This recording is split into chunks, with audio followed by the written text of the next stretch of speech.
गर है दुनिया की तलब जाहिदे मक्कार से मिल, गर है दुनिया की तलब जाहिदे मक्कार से मिल, दी है मतलब तो इस तालिब दीदार से मिल। जय हिंद दोस्तों, मैं हूं शम्स तबरेज और आप देख रहे हैं टाइम्स मेल। उत्तर प्रदेश का मुसलमान इस वक्त गद्दारी की नई नई इबारतें लिख रहा है। मुसलमान इस वक्त बेईमानी के नए नए रिकॉर्ड कायम कर रहा है। मुसलमानों ने जिसका भी झंडा बुलंद किया उसकी लंका लग गई। मुसलमान जिसके साथ खड़ा होता है उसी की लुटिया डूब जाती है। मुसलमान जिसको अपना नेता मानता है उसी को वोट नहीं देता। मुसलमान अब नासमझ हो चुका है, उसे वोट देने की तमीज नहीं रही। मुसलमानों को अब अपना हमदर्द नेता चुनने का सलीका भी नहीं रहा। ये बात हम नहीं कह रहे, ये बात टाइम्स मेल नहीं कह रहा, बल्कि ये बात वो लोग कह रहे हैं जिनके जूता मुसलमानों ने अपने सिर पर उठाया हुआ है। ये बात वो लोग कह रहे हैं जिन्होंने सफेद टोपी वालों की टोपी उतारकर लाल टोपी पहना दी और कहा कि यही तुम्हारा मुकद्दर है, यही तुम्हारा आने वाला कल है और यही इस देश का समाजवाद है। अब मुसलमानों को अपनी शर्मनाक शिकस्त के लिए समाजवादी पार्टी जिम्मेदार बता रही है। वही समाजवादी पार्टी और उसके नेता उन्हें जिम्मेदार ठहरा रहे हैं जिनकी सियासी रैलियों को रोशन करने की जिम्मेदारी मुसलमानों के कंधे पे हुआ करती है। ये बात वो लोग कह रहे हैं जिन्होंने खुद की समाजवाद का पलीता लगा दिया। ये बात समाजवादी पार्टी के भैया जी के भाई कह रहे हैं जिनको मुसलमानों ने झोली भर भर कर वोट दिया और फिर वो चुनाव हार गए। इसलिए उनकी हार के लिए केवल और केवल मुसलमान जिम्मेदार है। लेकिन सवाल यह है कि नेता ही एहसान फरामोश निकल जाए तो इसके लिए कौन जिम्मेदार माना जाएगा। जब नेता ही समझौतेबाज निकल जाए, जब घर का मुखिया ही पर्दे में छिप जाए, तब शुरू होता है उसका नैतिक पतन। उत्तर प्रदेश के उपचुनाव में आजमगढ़ लोकसभा सीट समाजवादी पार्टी बुरी तरीके से हार गई। लेकिन समाजवादी पार्टी का उम्मीदवार यानी अखिलेश यादव के चचेरे भाई धर्मेंद्र यादव खुलेआम कैमरे के सामने अपनी हार के लिए मुसलमानों को जिम्मेदार ठहरा रहे हैं। उन्हें नासमझ कह रहे हैं और अपनी हार का ठीकरा मुसलमानों के माथे पर फोड़ रहे हैं। समाजवादी पार्टी अपनी नाकामियों का ठीकरा मुसलमानों पर ऐसे थोप रही है मानो मुसलमान मुसलमान नहीं, उनका खानदानी, उनका बंधुआ मजदूर हो। जबकि समाजवादी पार्टी के लिए, समाजवादी पार्टी के भैया जी के लिए मुसलमान कुछ भी करने के लिए तैयार खड़ा होता है। यानी भैया जी के लिए जवानी कुर्बान करे मुसलमान, भैया जी का नारा लगाए मुसलमान, भैया जी के लिए अफसरों से लात जूते घूसे और जूते चप्पल खाए मुसलमान, अफसरों से भिड़ जाए मुसलमान, भैया जी का दरी बिछाए मुसलमान, समाजवाद का बोझ उठाकर अपने कंधे पर घूमता फिरे मुसलमान, सेकुलरिज्म का जिम्मेदारी अपने सिर पर ढोए मुसलमान। और अगर नेताजी खुद ही चुनाव हार गए तो फिर इसके लिए भी मुसलमान जिम्मेदार। जिन नेताओं के लिए मियां भाई जेल गए, डंडे खाए, जमाने भर में रुसवा हो गए, आज उसी मियां भाई की गाल पर समाजवाद ने क्या जोरदार तरीके से तमाचा मारा है। उफ, क्या ज़िबा कातिल ने रुक रुक के ऐसा ज़बा थक गई मरहबा कहते कहते। आज समाजवाद ने भाईजान को क्या शानदार इनाम दिया है। आजमगढ़ लोकसभा सीट में बीजेपी के उम्मीदवार ने समाजवादी पार्टी के कैंडिडेट धर्मेंद्र यादव को तकरीबन 8000 वोटों के अंतर से हराया है। सपा और बीजेपी के हार जीत का आंकड़ा बेहद कम था। बीजेपी उम्मीदवार दिनेश लाल यादव उर्फ निरहुआ को 3,12,000 से ज्यादा जनता ने वोट दिए। वहीं दूसरी तरफ समाजवादी पार्टी को तकरीबन 3,04,000 से ज्यादा वोट मिले। वहीं अगर बीएसपी उम्मीदवार शाह आलम उर्फ गुड्डू जमाली की बात की जाए तो गुड्डू जमाली को भी 2,66,000 से ज्यादा वोट मिले। निरहुआ को तकरीबन 34.39% वोट मिले। धर्मेंद्र यादव को 33.44% वोट मिले। यानी बहुत कम मतों से बीजेपी के निरहुआ जीतने में कामयाब रहे। लेकिन अब 3 लाख वोट पाने वाले धर्मेंद्र यादव कह रहे हैं कि अगर बीएसपी और बीजेपी के बीच गठबंधन ना हुआ होता तो वो जीत जाते। और तो और अल्पसंख्यकों पर भी उन्होंने अपनी हार का ठीकरा फोड़ दिया। धर्मेंद्र यादव कहते हैं कि उन्होंने माइनॉरिटी के भाइयों को समझाने की बहुत कोशिश की, लेकिन सारी कोशिश नाकाम हो गई। इसके आगे वो कहते हैं कि इस रिजल्ट के आने के बाद अब शायद माइनॉरिटी के भाइयों की जरूर आंखें खुल जाएंगी। गुड्डू जमाली के बारे में मैंने पूरे चुनाव अभियान में कुछ नहीं कहा, क्योंकि मोहरा हैं, इनके बड़े खिलाड़ी लोग हैं जो राष्ट्रपति चुनाव में फैसला लिए हैं अभी 2 दिन पहले, और भी कई मौकों पे फैसला लिए हैं, 4 बार मुख्यमंत्री भी बने हैं। ये भी कहे कि सपा को हराने के लिए भाजपा को जिताना पड़े तो जिता दो। हाँ, हम लोग इतना बात का मैं कह सकता हूं कि हम लोगों से शायद हम अपने माइनॉरिटी के भाइयों को समझाने में असफल हुए, प्रयास बहुत किया, असफल हुए। लेकिन मैं आज उम्मीद करता हूं इस परिणाम के बाद शायद हमारे माइनॉरिटी के साथियों के, भाइयों की, बहनों की जरूर आंख खुलेगी कि आखिर ये बहुजन समाज पार्टी जिन उम्मीदवार के साथ जिस तरह से चुनाव लड़ रही थी उसका रीजन क्या था, कम से कम आज आंखें खुल जाएं। तो सुन लिया आपने, यानी धर्मेंद्र यादव साफ तौर पर कहना चाहते हैं कि बीएसपी ने अगर अपना मुस्लिम उम्मीदवार खड़ा न किया होता तो शायद मुसलमानों का सारा वोट उन्हें ही मिलता। यानी मुसलमानों का सबसे ज्यादा अगर वोट पाने का अगर किसी को हक है तो वो है धर्मेंद्र यादव, समाजवादी पार्टी, अखिलेश और मुलायम। धर्मेंद्र यादव के बयान पर अगर गौर किया जाए तो उनकी हार के पीछे की वजह मुसलमानों की नासमझी है। यानी मुसलमान को तमीज नहीं है, उसे समझ में नहीं आता कि वोट कैसे करना है, कैसी समझ रखनी है वोट देने की। ये बात धर्मेंद्र यादव सिखा रहे हैं। लेकिन अगर जातीय समीकरण पर गौर किया जाए तो आजमगढ़ में 19 लाख मतदाता है, जिनमें 26% यादव हैं, 24% मुसलमान हैं और 20% दलित वोटरों की भागीदारी है। यानी 50% वोट पर मुसलमान और यादव पासा पलट सकते हैं। इसमें सबसे गौर करने वाली बात यह है कि यादवों की संख्या मुसलमानों से कहीं ज्यादा है। अखिलेश यादव और मुलायम सिंह की समाजवादी पार्टी ही यादवों की पार्टी मानी जाती है। यानी यादव समाजवादी पार्टी का कोर वोटर हुआ। समाजवादी पार्टी को मुस्लिम हितैषी भी माना जाता है, जिस वजह से मुसलमानों का वोट समाजवादी पार्टी को जाया करता है।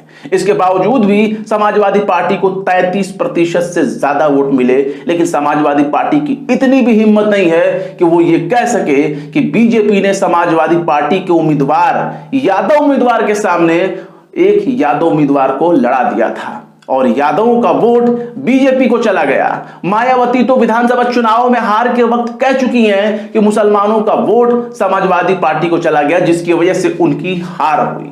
यानी मुसलमान का वोट समाजवादी पार्टी को जाना तय है।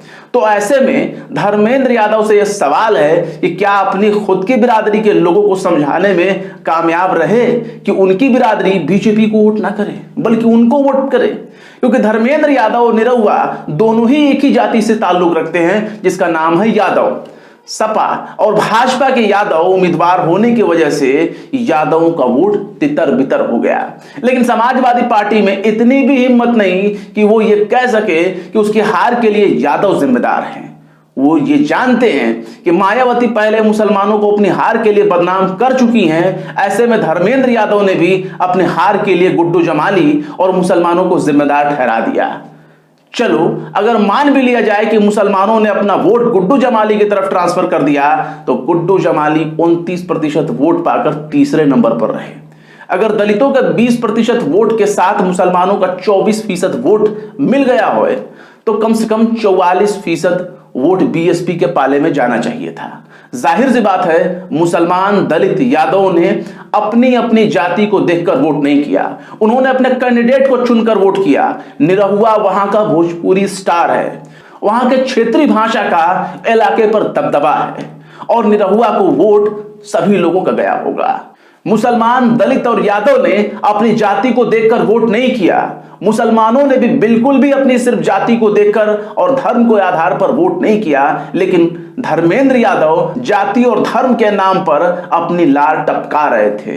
पूरे चुनाव प्रचार से अखिलेश यादव ऐसे गायब रहे मानो गधे के सिर से सींग। कम से कम अपने भाई के लिए अखिलेश यादव आजमगढ़ पहुंच गए होते, लेकिन पता नहीं क्यों अखिलेश ने आजमगढ़ में कदम रखना भी मुनासिब नहीं समझा, जबकि आजमगढ़ उनके अपने घर की सीट है। वहां के वो भी सांसद रहे, उनके पिता भी सांसद रहे हैं। निरहुआ के लिए खुद योगी आदित्यनाथ प्रचार करने आए थे। गौर करिएगा, योगी आदित्यनाथ कोई कार्यकर्ता नहीं है, कोई बीजेपी के छोटे मोटे नेता नहीं है। मौजूदा मुख्यमंत्री अपने कैंडिडेट के प्रचार के लिए आए थे। बीजेपी अपने उम्मीदवार के साथ तन और मन के साथ खड़ी थी, जबकि अखिलेश यादव अपने राजमहल से बाहर ही नहीं आए। अगर मान लिया जाए कि मुसलमानों ने अखिलेश को वोट नहीं दिया तो सवाल है कि क्या अखिलेश यादव मुसलमानों का एक वोट पाने के हकदार भी है? जरा ईमान से सोचकर बताइए अखिलेश भैया, आखिर क्या किया है आपने मुसलमानों के लिए? मुसलमानों के घर पर लगातार बुलडोजर चल रहा है, भैया जी चुप। मुसलमानों को पत्थरबाज कहा गया तो भैया जी चुप। उन्हें थानों में बंद करके पीटा गया तो भैया जी चुप।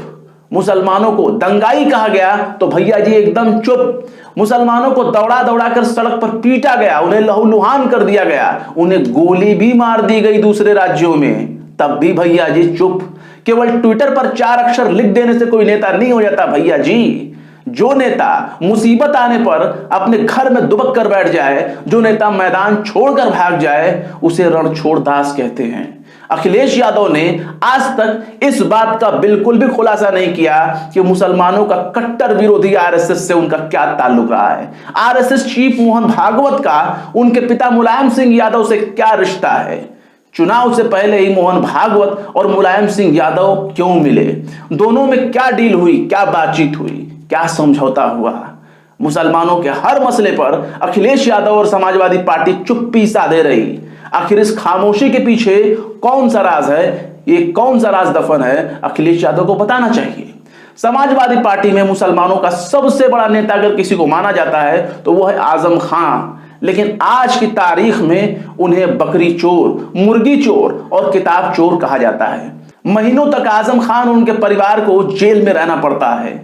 सड़क पर एक्टिव रहने वाली समाजवादी पार्टी अपने ही मुस्लिम नेता के लिए घर से बाहर नहीं निकलती, घर में मुंह छिपाकर बैठी रहती है। जब अखिलेश यादव की खामोशी की सारी हदें पार हो गई, तब आजम खान के मीडिया प्रभारी फसाहत अली शानू ने कहा था, खुले तौर पर कहा था कि हमारे कपड़ों से अखिलेश यादव को बदबू आती है, हमारे स्टेज पर हमारा नाम नहीं लेना चाहते।